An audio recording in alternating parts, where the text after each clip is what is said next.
서울에서 20년 넘게 보유한 집을 내놓는 사람들이 불과 5년 전보다 2배로 늘어났습니다. 2020년만 해도 전체 거래 가운데 20년 이상 장기 보유주택 매도는 5%에 불과했지만 올해 들어서는 10%에 달했습니다.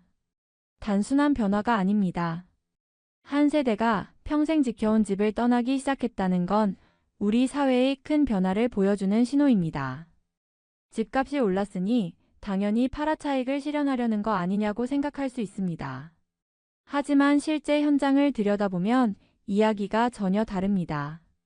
집은 수십억 원인데 통장에는 생활비가 부족해 어쩔 수 없이 매도하는 경우가 훨씬 많습니다.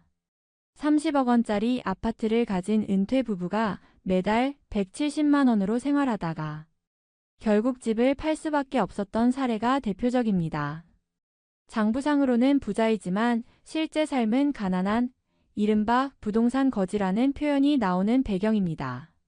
65세 이상 가구의 자산 중 80% 이상이 부동산에 묶여 있다는 통계가 있습니다. 은퇴 이후 소득은 끊기고 의료비와 생활비는 오히려 늘어나는데 정작 쓸 수 있는 현금은 없는 구조인 겁니다. 여기에 장기 보유 특별공제 같은 세제 혜택이 매도 시점을 당겨놓고 있습니다. 지금 팔면 세금을 크게 줄일 수 있다는 계산이 작동하는 것이죠. 결국 이 흐름은 단순한 개인의 선택이 아니라 세대 전체가 마주한 구조적 문제라고 할 수 있습니다. 1955년부터 1963년생 1차 베이비붐 세대는 이미 은퇴했고 곧 1964년 이후 2차 베이비붐 세대까지 은퇴 행렬에 들어서면 이 움직임은 더 거세질 겁니다. 은퇴 세대가 평생의 자부심이었던 내 집을 떠나는 일이 더 이상 예외가 아니라 보편적인 현상이 될 수 있다는 이야기입니다. 안녕하세요. 저는 부동산 전문가 이시연입니다. 수많은 사례를 상담하면서 은퇴 세대가 왜 평생 지켜온 집을 떠나는지 직접 들어왔습니다. 오늘은 왜 이런 일이 벌어지고 있는지, 실제 사람들이 집을 파는 이유가 무엇인지, 그리고 앞으로 우리가 어떤 선택을 해야 하는지 차근차근 살펴보겠습니다. 이 문제는 남의 이야기가 아니라 내 부모의 이야기, 언젠가는 나의 이야기가 될 수 있습니다. 앞으로도 이런 흐름을 놓치지 않고 제대로 짚어드릴 테니 채널 구독과 좋아요 눌러주시고 함께 끝까지 들어보시기 바랍니다.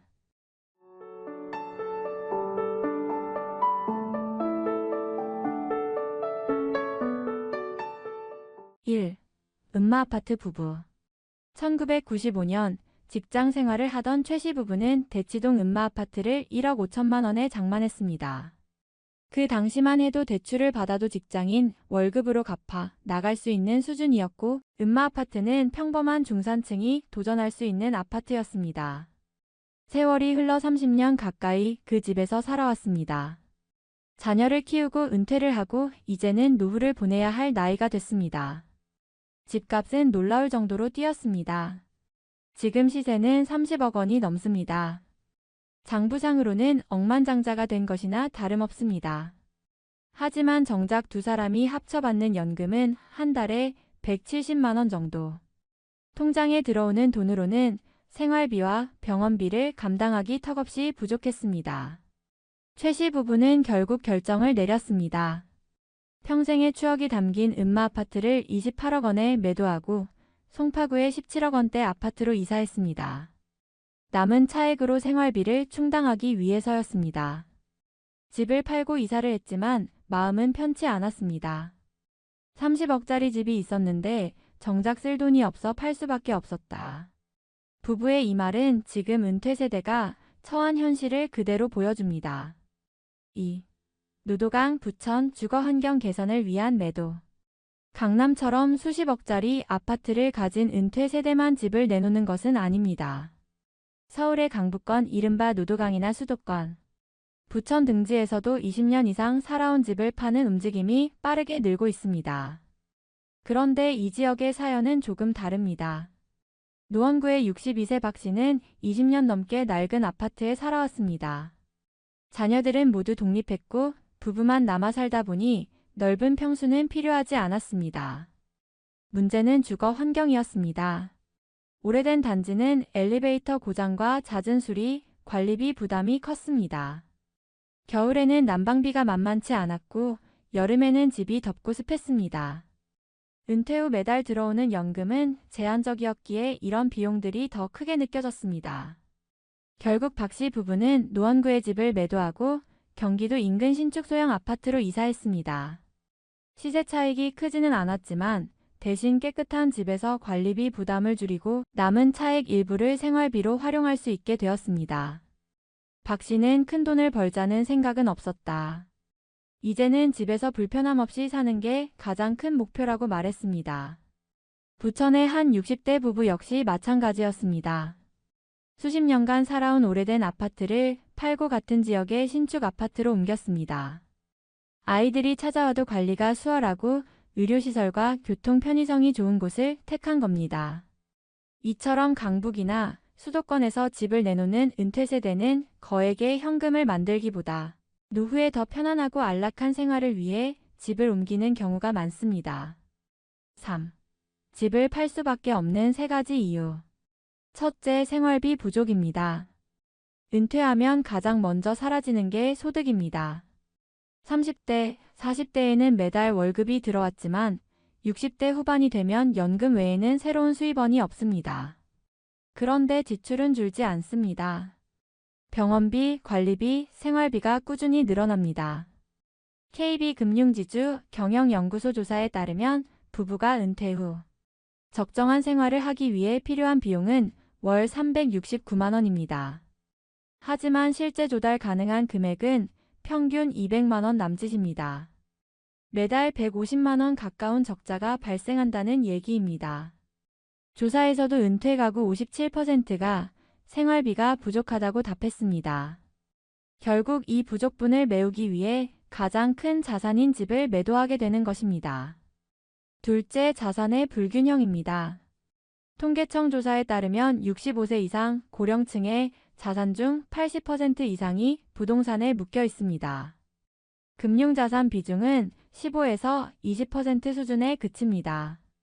현금이 거의 없고 생활비로 당장 쓸 수 있는 돈이 없는 겁니다. 이 때문에 부동산 거지라는 말이 나왔습니다. 겉으로 보기엔 자산가처럼 보이지만 실제로는 현금 흐름이 없어 생활이 곤란한 상황. 집을 팔아 현금을 확보하지 않는 이상 버티기 어렵습니다. 셋째, 세제 혜택입니다. 장기 보유 특별공제라는 제도가 있습니다. 10년 이상 보유하고 거주까지 했다면 양도 차익의 최대 80%를 세금에서 공제받을 수 있습니다. 이 제도가 지금 집을 팔려는 강력한 요인으로 작동합니다. 20년 넘게 보유한 집일수록 공제 혜택은 커집니다. 세금 덜 낼 수 있을 때 현금화하자는 계산이 합리적으로 받아들여지는 겁니다. 정리하자면 은퇴 세대가 평생의 집을 매도하는 이유는 단순히 집값이 올랐기 때문이 아니라 생활비 부족, 자산 구조의 불균형, 그리고 세제 혜택이라는 3가지 현실적 이유가 맞물린 결과입니다. 이 흐름은 개인이 아니라 세대 전체가 공유하는 문제이며 앞으로 베이비붐 세대의 은퇴가 본격화되면 더 크게 확산될 수밖에 없습니다. 4. 강남과 강북 서로 다른 매도 배경. 서울 안에서도 집을 내놓는 이유는 지역에 따라 조금씩 다릅니다. 먼저 강남과 서초 같은 고가 아파트 밀집 지역을 보겠습니다. 20년 이상 보유한 집을 매도하는 비율이 강남에서는 21%에 달합니다. 특히 압구정동과 대치동 같은 대표 단지에서는 절반 가까운 장기 보유자들이 집을 내놓고 있습니다. 그 배경에는 2가지가 있습니다. 하나는 지금이 최적의 매도 타이밍이라는 판단입니다. 음마아파트나 현대아파트처럼 노후 단지의 가격이 크게 올라 있을 때 노후 자금을 확보하기에 이만한 시점이 없다고 보는 겁니다. 또 다른 하나는 상속과 증여 문제입니다. 30억, 50억이 넘는 아파트를 두고 자녀들 간 갈등이 생기거나 상속세 부담이 커지는 것을 미리 피하려는 목적입니다. 실제로 강남 부동산 중개업자들은 30억이 넘으면 가족끼리 다투고 50억이 넘으면 법정에서 만난다는 말이 현실이라고 귀띔합니다. 그래서 현금으로 바꿔두는 것이 가장 깔끔한 출구 전략이라고 판단하는 겁니다. 반면 노도강, 강북, 부천 같은 지역은 분위기가 다릅니다. 이곳에서 20년 이상 살던 집을 내놓는 사람들은 큰 시세 차익보다는 주거 환경 개선을 주된 이유로 꼽습니다. 오래된 단지는 시설이 낡고 관리비 부담이 크며 엘리베이터와 난방 같은 생활 인프라가 불편한 경우가 많습니다. 그래서 같은 지역 내에서 신축 소형 아파트로 옮기거나 인근 경기도로 이주하는 경우가 많습니다. 즉, 강남은 자산 관리와 상속 문제로 강북과 부천은 생활의 편안함과 안정성 때문에 집을 매도하는 흐름이 두드러지는 겁니다. 이처럼 같은 20년 보유주택 매도 현상이라도 강남은 거액 자산가들의 전략적 선택, 강북과 수도권은 은퇴 세대의 생활 개선을 위한 선택이라는 차이가 뚜렷합니다. 목돈 투자 실패의 함정.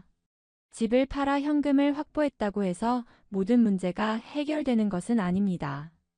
오히려 그 목돈을 어떻게 굴리느냐에 따라 노후의 삶이 완전히 달라집니다.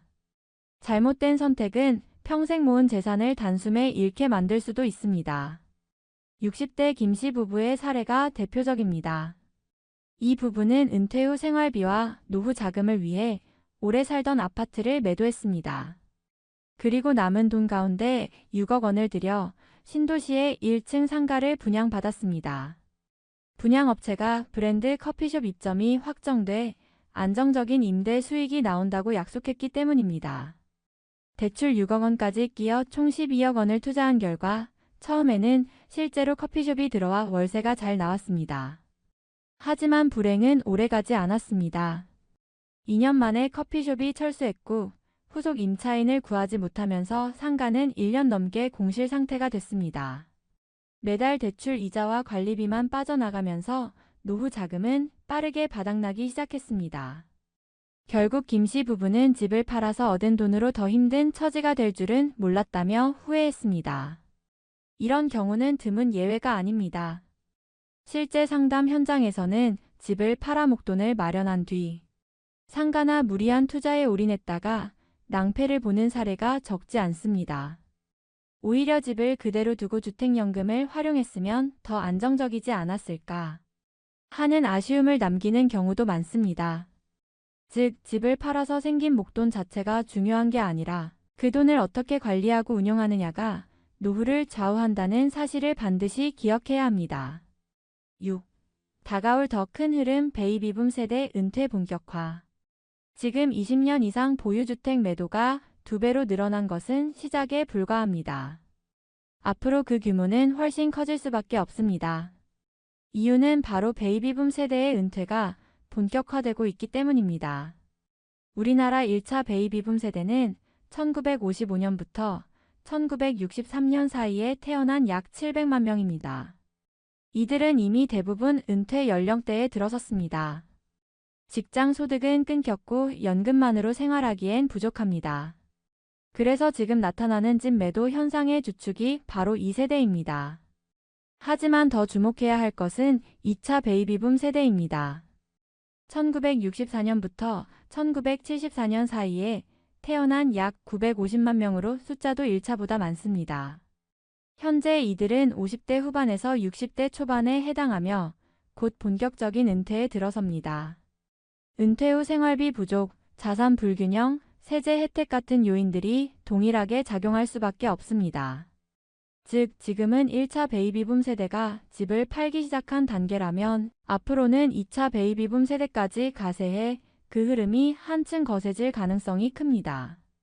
매도 물량은 더 늘어날 것이고 주택시장에도 적지 않은 영향을 줄 수 있습니다. 이 흐름은 단순히 강남이나 노도강 같은 특정 지역에 국한된 문제가 아닙니다. 전국적인 현상으로 확산될 수 있으며 우리 사회 전체가 마주할 구조적 변화입니다. 집은 더 이상 단순한 자산이 아니라 은퇴 이후 생존 전략을 좌우하는 선택지가 되어가고 있습니다. 7. 은퇴 세대의 3가지 선택지. 앞서 살펴본 것처럼 은퇴 세대는 결국 집을 어떻게 활용할지 선택의 기로에 서게 됩니다. 크게 3가지 길이 있습니다. 첫째, 끝까지 버티는 방법입니다. 집값은 오를 것이라는 믿음 아래 생활비가 부족하더라도 최대한 다른 방식으로 버티며 집을 지키는 겁니다. 장점은 평생 살아온 집을 그대로 유지할 수 있다는 점입니다. 하지만 단점도 분명합니다. 당장 생활비와 병원비가 부족한 상황에서 집을 고수하는 것이 과연 현명한지 의문이 따릅니다. 자산 가치는 높아도 현금 흐름이 없다는 한계가 여전히 남습니다. 둘째, 다운사이징입니다. 즉, 지금 살고 있는 집을 팔고 더 작은 집으로 이사 가는 겁니다. 이렇게 하면 생활비에 보탤 수 있는 현금을 확보할 수 있고 관리비 부담도 줄어듭니다. 앞서 본 강남 음마아파트 부부나 노원부천의 은퇴세대가 바로 이 길을 택한 경우입니다. 다만 평생 살던 집을 떠나는 아쉬움과 심리적 상실감은 감수해야 합니다. 셋째, 주택연금 활용입니다. 집을 팔지 않고 그 집에 계속 거주하면서 주택을 담보로 매달 연금을 받는 방식입니다. 주거 안정성과 일정한 현금 흐름을 동시에 가져갈 수 있다는 장점이 있습니다. 하지만 제도상 한도가 정해져 있고 앞으로 제도가 어떻게 바뀔지는 지켜봐야 한다는 점에서 불안 요소도 있습니다. 어떤 선택이 옳다고 단정할 수는 없습니다. 각 가구의 재정 상황, 건강 상태, 자녀와의 관계 등에 따라 최선의 선택은 달라질 수밖에 없습니다. 중요한 건 미리 준비하고 판단하는 겁니다. 막상 위기에 몰려 급하게 결정한다면 앞서 본 상가 투자 실패 사례처럼 되돌리기 어려운 후회를 남길 수 있습니다. 오늘 우리는 은퇴세대가 왜 평생 살아온 집을 팔 수밖에 없는지 살펴봤습니다. 이유는 단순했습니다. 생활비 부족, 자산 불균형, 그리고 세제 혜택. 여기에 베이비붐 세대의 은퇴가 본격화되면서 이 흐름은 앞으로 더 거세질 수밖에 없습니다. 그렇다고 해서 집을 판다는 것이 실패나 포기라는 뜻은 아닙니다. 오히려 달라진 시대에 맞춰 새로운 생존 전략을 선택하는 과정입니다. 과거에는 집을 지키는 것이 자산을 지키는 길이었다면 이제는 그 자산을 어떻게 현금 흐름으로 바꾸어 안정적인 노후를 만들 것인가가 더 중요한 시대가 되었습니다. 집을 버리는 것이 아니라 집을 활용하는 것입니다. 평생의 자부심이었던 내 집을 떠나는 것은 결코 쉬운 일이 아니지만 그것이 곧 삶의 질을 지키고 행복을 지켜내는 현명한 대응일 수 있습니다. 현명한 다운사이징은 축소가 아니라 행복의 업사이징입니다. 앞으로도 이런 변화를 누구보다 먼저 짚어드리겠습니다. 영상이 도움이 되셨다면 구독과 좋아요 부탁드립니다. 여러분의 생각은 어떠신가요? 평생의 집을 떠나는 선택, 과연 어떤 길이 가장 현명하다고 생각하십니까? 댓글로 의견을 남겨주시면 다른 분들의 지혜와 함께 더 깊은 답을 찾을 수 있을 것입니다. 그리고 오늘 이야기 들으시면서 노후 준비가 막막하다고 느끼신 분들도 계실 겁니다. 제가 참고할 만한 은퇴 재테크 생활 팁 관련 책을 고정 댓글에 소개해 두었으니 관심 있는 분들은 꼭 확인해 보시기 바랍니다. 작은 습관과 준비가 노후를 크게 바꿀 수 있습니다. 저는 다음 시간에 더 좋은 내용으로 찾아뵙겠습니다. 감사합니다.